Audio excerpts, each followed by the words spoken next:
Good morning, Teachers on Fire. Welcome back to another Teachers on Fire podcast live stream, an interview feature that I've been running every Saturday for the last few weeks. And I'm excited this week to welcome a friend, an online friend, one that I look forward to meeting IRL, JOSH TOVAR. Josh, welcome to the show. Hey, Tim. Thank you for having me here today on Thanksgiving. Well wishes to everybody out there. Hope you're working out all those 7 billion calories. I went to the gym in the morning, but you know what? I'm excited. I've been looking forward to this and I've been following you for a while. We've talked before, and it's nothing better than to have great minds like yours making me a better version of myself. Like I always say, iron sharpens iron, and it's crucial that we have these conversations to always make everybody else just a little bit better, because that's what our kids deserve. So I'm looking forward to our conversation today. You are already pumping me up, my friend. JOSH TOVAR, Teachers on Fire, is the proud principal at Memorial Pathway Academy in Garland ISD. He's been in education for over 30 years and has served at all levels, from elementary to university. He's the proud son of Virginia and Jesus Tovar, a proud immigrant to the USA and a former U.S. Marine. You can follow Josh on X at two places, at JT Spotlights and at MPA_Go Jaguars. Josh, thanks again for coming on the show today. Are you ready to light it up? Let's go. I'm always on fire. Let's do this, Tim. Let's do this. Let's go. Why don't you start by telling us a little bit more about your wonderful community? You know what? I'm part of the Garland ISD district in Texas, and it's a beautiful campus. If you want me to just focus on MPA right now, it's a beautiful little school that is composed of two major programs and a third one that we blend together. And our campus is composed of all the kids that come in from out of the country: Vietnam, Africa, El Salvador, Honduras, Nicaragua, so on and so forth. And they go to our home to acquire their first language, obviously their second language, which is English. And it's our job to nurture them, love them, because it's very traumatic. Obviously, I was that student. I was that immigrant that came from another country to the United States and had to learn English. So you have to embed not only the knowledge, but also the love and care, because it's very traumatic for us when we come to this country. And the second part of it are the brand new student, or the students are at comprehensive schools, but face a lot of adversity. You and I know, Tim, it doesn't matter how long we've been in this profession. Life finds obstacles for us a lot of times. And sometimes as kids, they have no control over the situations that they're in. And MPA is one of those places that brings in that teen parent, that brings in that kid that is 18, that either had obstacles created for him, or he or she created obstacles for themselves. But it's our job to make sure that we provide that Linus blanket, that comfort zone, to where they will not be successful at the comprehensive school, but they will be with us. It's a special program to ensure that they get their high school diploma and give them a fighting chance for the next stage in life. And then our third program, which is kind of a combination of both, we're getting a lot. I don't know about you. You're in Canada, correct? I don't know, but we're getting a lot of kids in Texas. You know, this is where the funnel is. We're having a lot of 18, 17-year-old kids that come to us with 0 credits and or maybe 3 credits that actually transfer over to the United States. And so what we try to do is we blend them into that other program. So we call it our blended program. So that is, in a nutshell, our beautiful little community that is Memorial Pathway Academy in Garland ISD, which is nothing but a magical place for success, because all those educators create a loving environment for our Jaguars. And you know, it's nonstop appreciation for them, because you know what? Kids don't care how much you know until they know how much you care. And that is the line that needs to be said across the world, not just in the United States, not just in Canada, because you know what? Once we make a connection with them, they will content with us. That was the line I was looking for in my previous episode. Kids won't care how much you know until they know how much you care. It's a well-worn cliche, but man, is it powerful. And Josh, your community sounds so amazing. Thank you for all the work that you do. We're going to talk more about it in a few minutes, but you touched on it. My next question for you: do you have a story of adversity that comes from your education journey that you're able to share with the Teachers on Fire today?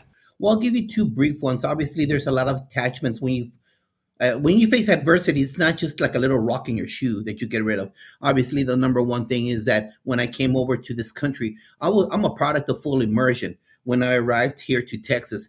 And we came in from a sense of poverty, obviously in Ciudad Juarez, Chihuahua, Mexico. And when we arrived, my mom decided to select a house surrounded by a military base, which was comprised of Fort Bliss. For those of you who don't know, it's a big military base in Texas.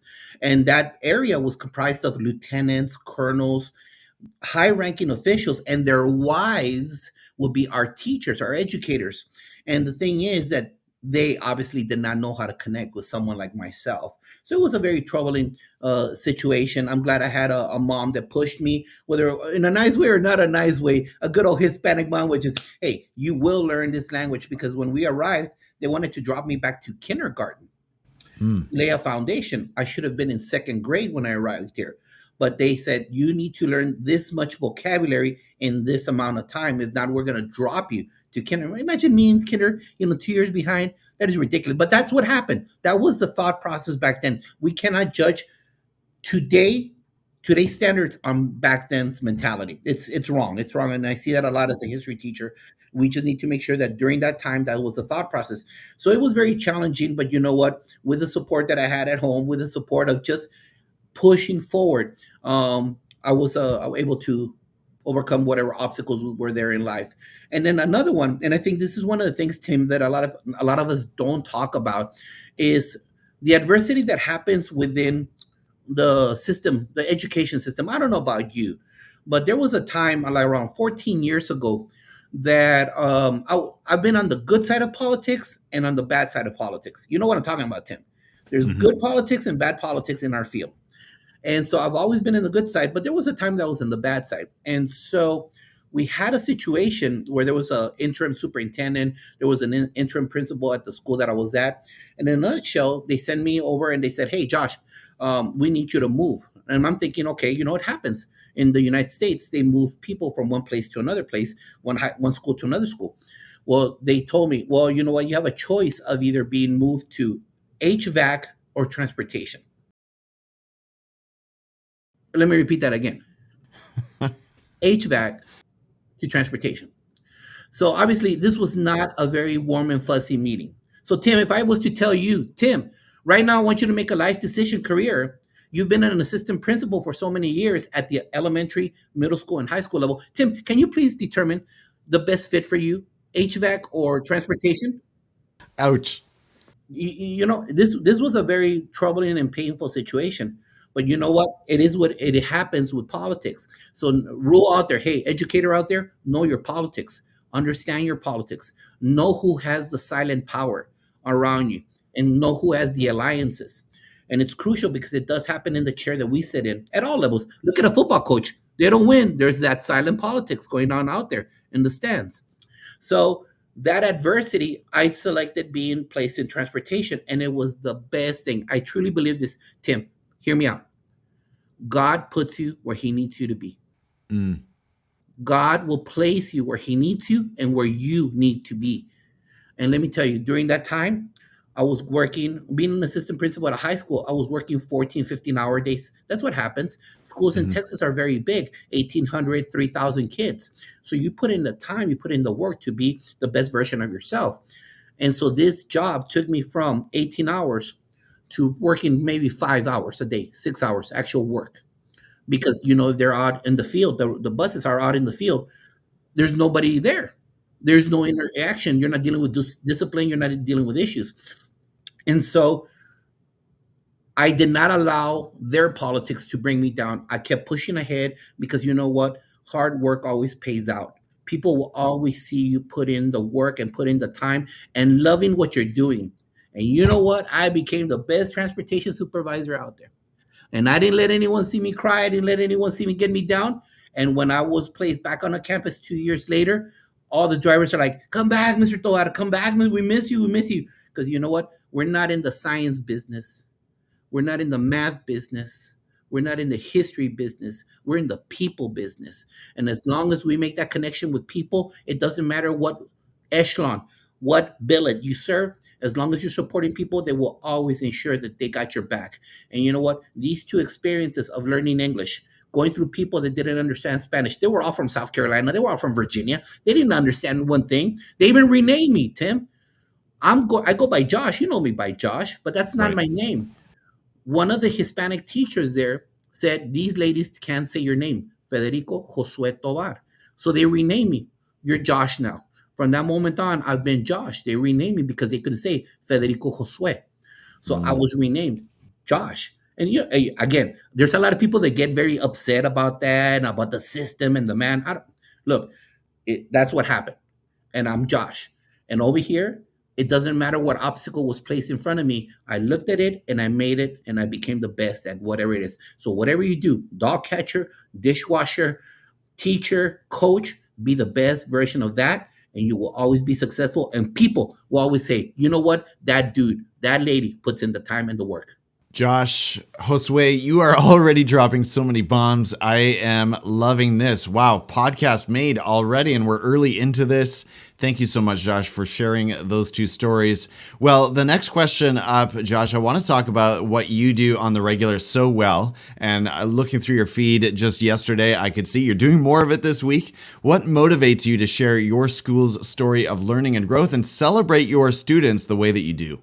You see, we always talk about connections over content. That means that someone that sits in my chair as the campus principal, I need to role model those expectations. I need to set the tone of what is expected. Because nobody that sits in your chair, Tim, or my chair, nobody below us in our sphere of influence respects people that speak it but don't bring it. You can't, as Principal Cafele says, you can't fake the funk. If you say you want this, you have to role model it. So it's out there. But not only out there, Tim, there's something out there going on in our community that is always dividing us in education. They look for a wedge about schools this, schools that, or about this race with this race. You know what? I have a platform, and my platform is to make sure that I propel, I propose ideas of how to bond together, how to get together, and always highlight the positive things. Because you know what? People complain, oh, my tax, I have no kids in school. My taxes go to this. Oh, I have no kids in school. You know what? Your taxes are paying success. Not only that, but look at the beautiful things that are going on with the future of America. I myself, I'm pretty sure that people, when I came to this country in the late 70s, people were saying, why am I paying for that kid that just came to this country? No, it's about making sure that people out there see the success that's going on, the loving and caring nature. Because you know what? We have to nurture our kids at an early age because if we don't, then they become broken adults. And you know what? It's more expensive to care for a broken adult. So it's very important that as educators, we always propose the best ideas for them. Hey, how about doing this? How about doing this? How can we do this? And it's always about not only showing the magic that happens in our home, but also if I'm talking about honoring all the different races and nationalities at MPA, I gotta role model it, right? So whenever it's Hispanic Heritage Month, I always put something out there. I'm like at 90%. You know what? There's only so much I could post, but I could claim 90%. Whenever it's Italian American month, I didn't see anyone post out there, but I think Italian Americans need to be German American month, Irish American month. Right now it's Native American Heritage Month. Every We cannot say we're stronger together if someone in our chair does not use their platform to actually show, hey, this individual comes from the Native American heritage. Let's honor their hard work for our beautiful country.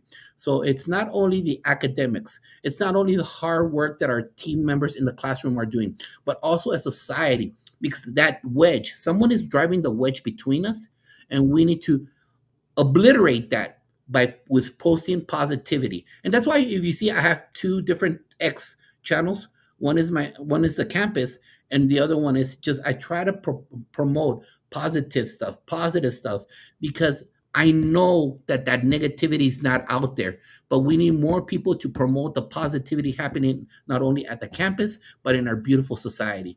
So I think that that's our role, and if we have a platform, we need to make sure that we use it. You can't follow Josh, particularly at his MPA account, without getting the message that he loves his community, he loves his staff, he loves his students. And Josh, that is compelling, for the people in your community and those outside of it. So principals, building leaders, take note of what Josh is doing. Make sure you're giving him a follow. Well, on a similar note, Josh, you do this work so well with Dean Packard over at Unlock the Middle. You run a show just like this one, although better because you're always connecting with so many different speakers and leaders on a weekly basis. I don't know how, I know what the behind the scenes work looks like. So I don't know how you and your partner are able to keep up with it all, but you have these amazing guests. You engage in these learning conversations. What has that been like and how has it impacted you? You know what? It's been such an awesome thing um, as a professional. A couple of years ago, I'm going on 2 years being with Dean, and there was another gentleman, Chris. They created this podcast during, like everybody else did during Rona, the lockdown. And so one day they invited me and said, "Hey, you're a turnaround principal. You turned around the school, right?" Yeah. And so from that moment on, we started going together. We started, and the show has evolved thanks to Dean's vision. Dean started off with just a Sunday show, which is where we still have, that's still there, the flagship show that has, like you stated, Tim, authors, speakers, just that whole lineage of educators that bring their knowledge, and it's our time to sharpen the tools. But then Dean said, "Hey, you know what? How about we do something quick?" And he goes, "Well, what are you looking for?" Well, something quick to where we actually bring in real world. And that's the Monday show. That's office hours. So it's a 20-minute real world example. That's something that happened to an administrator out there. And we bring in administrators from all over the United States, parts of the world also. And we say, how would you fix this in 20 minutes? Because you know what there is, and we don't give the scenario to them. Because Tim, when something falls in our lap, it's out of nowhere. And we need to be able to react in a professional, loving, caring way, even if there were violations of rules. So the scenario sent to everybody 2 minutes before we go live. This is a scenario. And then you have the Red Zone show, which are panels. We have superintendent panels, associate superintendent panels. I highly encourage everyone to see this last Wednesday show. It was all teachers. You know what? We don't promote the beautiful things and why people become educators. We forget that. Why do we have a shortage in education? Because you know what? We are shooting ourselves in the foot as educators. We post all these things on social media. And if you're a college student, you're going to say, why do I want to go to that field? I don't want to go to toxicity. Let's promote the beautiful things that are out there. It's so beautiful seeing the pop in kids' life. It's so beautiful to see when you're looking your rattiest, your ugliest, in sandals, in shorts with a hoodie, and that kid that gave you the business 5 years ago found you and said, "Hey, is that you, Tovar? Yeah, I want to thank you. You're the person that only talked to me. You're the person that only gave me a birthday card." That's it. That's what people need to hear. That's that invisible paycheck that I always talk about that we get every time we interact with our formers. Our former students will always validate the hard work and dedication because we're in the people business. So it's one of those things that, as an educator, it's crucial that we always keep on promoting those things that are in our education. And that's why those shows on Sunday, on Monday, and Wednesdays are specific to an audience. We hope everyone sees every single last one of them because they're all real world. And you know what? It's actual live from the heart conversations. So when we have bus drivers together and then we have superintendents and then we had five state champion football coaches. Tell me those are not leaders. If you won football championship in your state, you're doing something awesome to lead men, young men. So it's all those different topics. And like you said, Tim, it's hard, but you know what? Dean does it. Dean brings everyone together, programs the show, and ready to rock and roll because that's the learning experience that we all need. And it's free. Educator, it's free. What Tim is doing nonstop every Saturday, giving you those tech tips and then bringing in a guest, it's free. You don't need a PO. You don't need to go pay for travel. You don't need to stay at a hotel. It's free, guys. So take advantage of this tool that you become the best version of yourself, because we tell that to kids, right? Always keep on learning. You're a lifelong learner. So, hey, educator in South Dakota, hey, educator in Montana, are you a lifelong educator? Are you a lifelong learner? Are you listening to podcasts? Are you following people on social media so that you can learn something better for your kids? I ask you, reply in the comments. So good. And again, shout out to Dean Packard and Unlock the Middle. If you're not connected there, make sure you check it out. Surf on over to Unlock the Middle on YouTube, hit that subscribe button and get ready for value. Like Josh mentioned, I like hearing that question. What inspired you to enter the profession, or something like that? Oh, Josh, I don't know if I'm getting the words exactly right, but what inspired you to join the profession or become an educator? And the stories and the ideas that come out of that are so valuable, so helpful. Well, Josh, I want to talk about something that you represent on your social media so well. 3 things, in fact, 3 pillars, and maybe there are more, but I notice faith, family, and fitness, and what they mean to you. I'd love to hear more about that and the role. And I'll just say, on the fitness front, man, you have pushed me on the 10,000 steps a day. That is a daily goal for me. You push me on getting to the gym. I'd love to hear more about that. But what do these 3 F's mean to you in terms of lighting your work as an education leader? You know what? They're all intertwined with me, Tim. They're intertwined because you know what? I can't have a strong family. I'm an old guy, Tim. I've been in this job for over 30 years. And sitting in our chair, it really drains you, right? It really drains you. And I have a 4-year old. I became a dad late in life, all right? So I need to make sure that I take care of this shell right here. I always talk about the shell because what matters is my spirit, the spirit that he gave me, the spirit that my children have, not only my children at work, but my children at home. And that spirituality, I cannot do anything without his guidance, without me always being thankful. Thanksgiving is for me is not just a day with turkey. Thanksgiving is every single last day that I'm able to wake up and enjoy it. And you know what? When I saw my mom passing a very hard way, I faced death a couple of times. I've been able to every single last day say, you know what? Muchas gracias, Dios mío. Thank you very much, Lord. Thank you for allowing me to wake up. Thank you for allowing me to wake up at 3:30 in the morning and be at the gym by 4:15. Because you know what? I need to make sure that I take care of this shell because I know you're taking care of my spirit. And when I do that, I can better role model my 3 boys. I can better role model with my wife. I could better be a version of myself because you know what? I'm not only teaching my 3 boys, but I'm going to be teaching my grandchildren through them. And if we can pray before every meal, if we can read together as a family, if I started taking them to the gym also, they don't keep up with Yeah. me, but you know what? I'm taking them to the gym.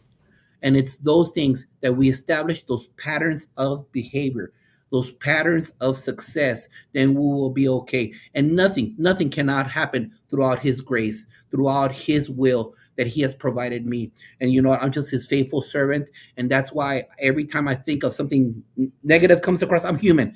I'm a flawed creature. I know I create errors. I know that I sin. I know I don't live up by his standards. But you know what? I always keep in mind that every Sunday that we go as a family, that we pray, that we talk to him, and we become better versions of ourselves because then that way we could spread the positivity out to everybody. I'm not here to impose on you what my belief is. I'm here to impose on you that I care about you and I love you. I care about you, my brother. And so you hear me say, brother, brother, hermano. We're not blood. We're not, you know what? You're my spiritual brother. Tim, I always call you hermano. You're my hermano from the same Lord and Savior. And I believe that he will carry me through. He carried my mom through a hard time. Now she's watching me from up there. Carried my dad. He's watching me from up there. Carried me through a couple of life experiences that I would never want to relive again. But he's kept me. He's kept me here because I have a purpose in life. When I was able to survive all those things that I've gone through, I have a purpose in life. And you know what? That purpose is to always improve and becoming a better version of myself. And that can only happen if I take care of the shell. I create better children, in other words, at work, but also with my 3 boys to spread out the positivity. And I can only do it the best that I can by always honoring him. We are imperfect vessels embracing the grace, right? And stepping forward humbly to share his love with others. And that motivates us and hopefully makes us better educators. So I do appreciate that connection. And Josh, continue to do what you do. I have to ask actually quickly before we move on, what time do you go to bed in order to wake up at 3:30? I normally 10:30. Okay. So my life is normally 4 hours of sleep or 5 hours of sleep. Okay. Well, I've done that since I've been an educator. I only sleep like 5 hours per day. Oh man. All right. Well, I know different bodies require different amounts of sleep. So if that is working for you, more power to you, my friend. Well, Josh, I want to give you an opportunity to get on your soapbox if there is something else out there that is setting you on fire about education today. There are so many issues. What is really on your mind these days? Maybe coming from some recent conversations on Unlock the Middle. I think the number one thing is that we keep on promoting the beautiful thing that is our field. There's an exodus. I don't know about Canada. You could tell me, but there's an exodus from the teaching field. I still have a vacancy. Look at what month it is. I still have a vacancy in our campus. And our campus is small, which would be an ideal place to start off your teaching education. But that only happens and it sets me on fire because we are not promoting the beautiful things that we do. And then a lot of people are not promoting it. Our customers are here, guys. These are our customers. Right. They're here. And I have a lot of administrators still that, oh, I don't do that. Oh, I don't touch that. If you're not on social media, you still buy your pants in Montgomery Ward. You still rent your movies from Blockbuster. So put down the beta and get on X because that's how you're going to be connecting with them. You need to be where your kids are. You need to be where your parents are. They need to see the beautiful things that you're doing. You're working for so many hours. So we need to promote the greatness. Don't let someone else control the narrative on their Facebook about your campus, about your kids. You control the narrative. And the only way you're going to do it is by being in that arena. And so you might be uncomfortable with it, but it can happen. I can let you know all it does for us at all the schools I've been at is enhance the climate and the culture of it. So let's talk up our field. We're in the best profession, the profession that creates all the other professions in the world. We're in education. So educator, be upset. Go yell. Go yell at your administrator. Go yell at your department head, whatever it is, and then you talk things out. But don't be posting it all over. Stop chop blocking. Let's stop chop blocking each other. This is a great field. Hey, Tim, when you were in the classroom and you just taught that lesson, and that kid that never got anything, he never understood one darn thing you ever taught him, but then you saw pop. You saw the eyes, always followed by the ever traditional ah. Boom, baby. That's why you're in education. You just scored the touchdown for the Super Bowl, and it's such a beautiful feeling. So, educator out there, please promote the great things that are happening at your school. Administrator out there, yes, touch it. Yes, not only for your selfies, but for your campus. And make sure that you connect with other great educators because it's not only promoting what's going on at your campus, but it's about connecting. This guy right here, where are you? Right here. This guy right here. He's in Canada. We've been connecting through this. Through this. He motivates me. He inspires me because of all the content that's out there. So I try to follow him because it's about making those connections. So, educator, connect with your kids. Promote the beautiful things that are going on in your campus. Promote the beautiful things and achievement that your kids are. Because you know what? That one post might be what turned around that kid. It might be that one thing that turned around and made them become the next superintendent of your district, become the next mayor. I don't know what it is because you all know we've all faced this. One individual has always inspired us. One individual or one statement has stayed back here. It stayed back there, and you're like, that's my motivation. That is my jet fuel. So be out there, promote it, use social media for the positive things that are, and stop speaking ill of our schools. Stop. If you have a problem, go to the horse's mouth. Have the wherewithal. Don't be a keyboard commando. Have the wherewithal to confront individuals in a professional way. And I can guarantee you one thing. I don't know about you, Tim, but you seem like the guy that will always look for a win-win situation the best that we can. Absolutely, I could not say it any better. And recently, Josh, I actually made a mistake. I actually shared something that, in very generic, non-specific terms, about some challenge I was dealing with in my community, and it didn't get a great response. And I learned a lesson: like, keep it positive. Keep it positive. There's absolutely no reason to share anything negative, and certainly, as you said, if it relates to another human being. If it relates to a building leader or administrator, go directly to the person. Have that conversation in their office. No need to share it with the community. That's not going to help anyone. Well, Josh, I want to keep moving along. Are you looking or do you have a professional goal in mind? And I'm putting you on the spot here. I don't know if there's a particular goal. I know you're a very growth-minded educator, so maybe there isn't one in particular, but have you got a particular target that you're thinking about for this year? You know what? In 2013, I began going to conferences, and it became a way of, experiencing. That's the first time I heard Todd Whitaker. And I'm like, oh, the little fat angel babies playing with a harp. Oh, little unicorns and rainbows all over. And so from that moment on, I became hooked. But I would sit at some conferences, no disrespect to anybody, but I'm like, how long have you been doing that? Are you an actual practitioner of what you're bringing to the table? Well, let me see the street cred. I don't know about you, Tim, but I believe in having street cred. It's making sure that when you're presenting in front of your peers, that you bring that to the table. So along the way, go, hey, you know what? I think I could do this. So my goal this year, the Lord has blessed me that the last year and a half I've been able to present at state conferences. So my goal this year is, God willingly, NASSP allows me to present in Tennessee. So I'll be submitting a proposal in there about social media or working with EB students. And the thing is, because I feel that I bring that street cred that someone else in Iowa, Montana, California can use to become a better version of yourselves, because it goes back to the same adage: iron sharpens iron.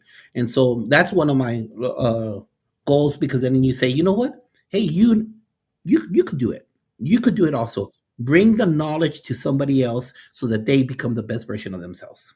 I was just listening to Adam Grant and Jay Shetty yesterday talk about, wow, there's no better way to make that information and the expertise settle more deeply than if you're actually put in a position where you're leading that workshop, where you're actually teaching others. You've actually now got to articulate your knowledge and expertise. You're the guy to do it. I hope they accept your proposals, and I hope you get into those conferences. That's exciting, and I wish you well in those ventures.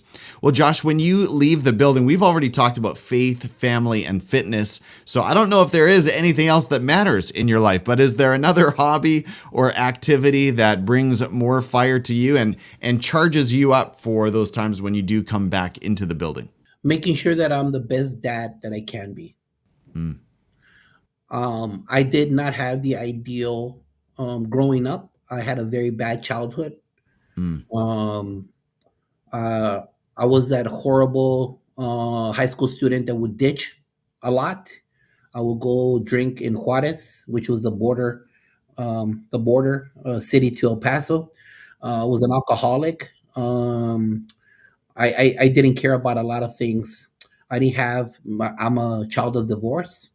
And so I never knew what a nuclear family was. I never knew what having family traditions are. You know what I mean? So I was that cub, that cub out in the middle of the forest by himself. And it was very scary when I became a dad.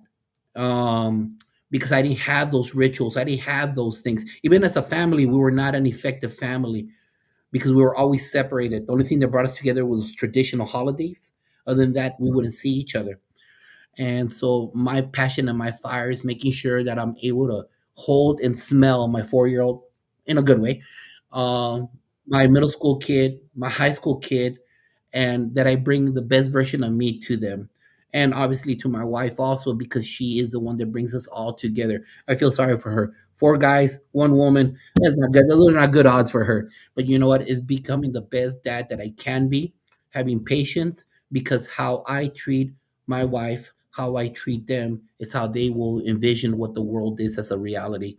So I need to make sure that I'm always working on myself to be a good dad. Josh, you've brought so much value. My heart is already so full. Are you ready as we start to wrap up for the rapid fire round? Let's go. Shoot, brother. All right. Well, let's start by sharing one. Is there one app, habit, or productivity tip that helps you get it all done? Oh, my phone and all the apps that put all the collages together. I'm trying Voxer. I'm not very good at it, but that's the thing that's being used out there by a lot of administrator. So I want to be sinking in a little bit better to Voxer. One person that we need to follow on Education X. All right, now Tim, you gotta give me you gotta give me a couple seconds, all right? I know you gotta give me. You know that, right? Okay, real quick. Top 12: Principal Cafele, Dean Packard, Jimmy Casas. This guy right here, the guy next to that guy right here, Tim Cavey, Teachers on Fire, Sheikah Houston, Sean Hurt, Ross Gaskins, Todd Whitaker, Jorge Valenzuela, Erik Francis, Sean Gaylord, Ryan Reed, and Barbara Bray. All those educators make me a better version of myself. You have to follow them on X. I just asked you for a productivity tool, and you talked about photo apps that generate collages, good collages in a short amount of time. Is there another edtech tool that you're using somewhere in your practice right now? No, and you know what? I don't fake the funk. I'm going to be honest with you. I'm still a paper guy. Okay. I'm All right. still. I use my abacus at work every day to count. I use my protractor. I'm still very old school, guys. Every time that I present to our team members, it's always kinesthetic learning with EB strategies. So it's always hands-on stuff because everybody else right now is in tune with the. That's a great thing about Corona. It brought all those things to the table. Right. But so my job is to do the kinesthetic learning style. One book pick, Josh. 4 agreements. Every school I've been at as a leader, we do the 4 agreements as a book study with Don Miguel Ruiz. You have to, if you're a brand new administrator, you have to read that. You have to follow those. And this is my current read. All right. Barbara Bray. This is my current read. Podcasts other than Unlock the Middle and Teachers on Fire. I mean, I have to say, you are the king of listeners and reviewers. You do such a good job of supporting the edu podcasters out there. Is there one that you would shout out today? You asked me, so you got to give me 30 seconds. All right. All right, here we go. Shoots and Ties with Brian Miller and Casey Shoots. Aspire to Lead with Josh Stamper. Secret Sauce with Kip Schubert. Why Becoming a Department Chair with Dr. Chris Jokum. Evolving with Gratitude with Lainey Rao. Jimmy Casas, the Interview Chair. Principal Liner Notes with Sean Gaylord. Lifelong Learning with Jorge Valenzuela. Pixel Classroom with Ryan Reed. Get Recharged with Kyle Hill. Teaching Champions with Brian Martin and Barbara Bray. So good. Josh, who do you think I should interview on the Teachers on Fire podcast? Is there you're so well connected. I know this is hard, but is there one name that comes to mind? Have you had Erik Francis on? No. DOK? Depth of Yes. Knowledge? Have you Yes, had I know him him. on? You No, have? I haven't. Tim, that guy. That guy right there. You know what? We sat down, we had a couple of lunches together at conferences.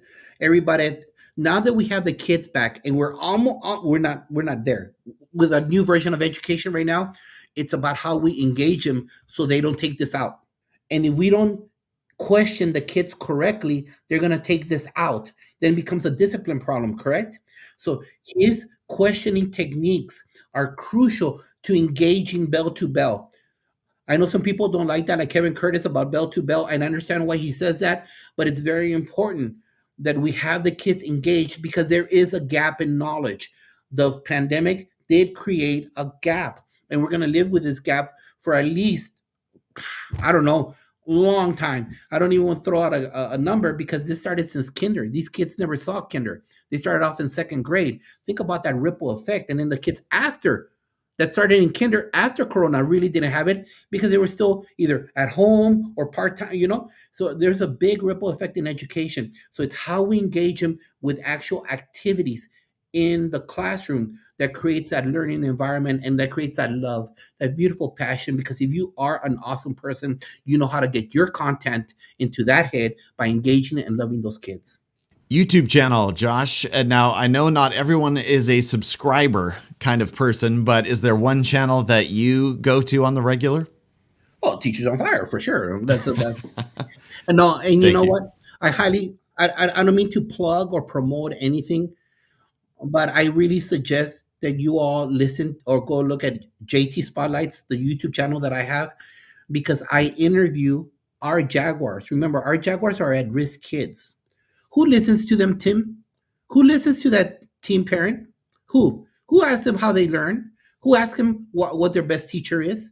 Nobody asked them. What about that kid that always got referrals that had like around 40 unexcused periods? Did anyone ever talk to him or her? When I talk to them, they say no because I was that kid. I was that kid that had a garbage mentality. No one ever talked to me. I saw my counselor one time in high school in 4 years. They didn't care if I had ditched. I understand it. So I make sure that I give a voice to our kids because you know what? Those are our customers. And if we don't listen to them, we don't become better version of ourselves and we can't support them because you know who the future leaders of the country are? They are. And how we prepare them is how they will lead this nation.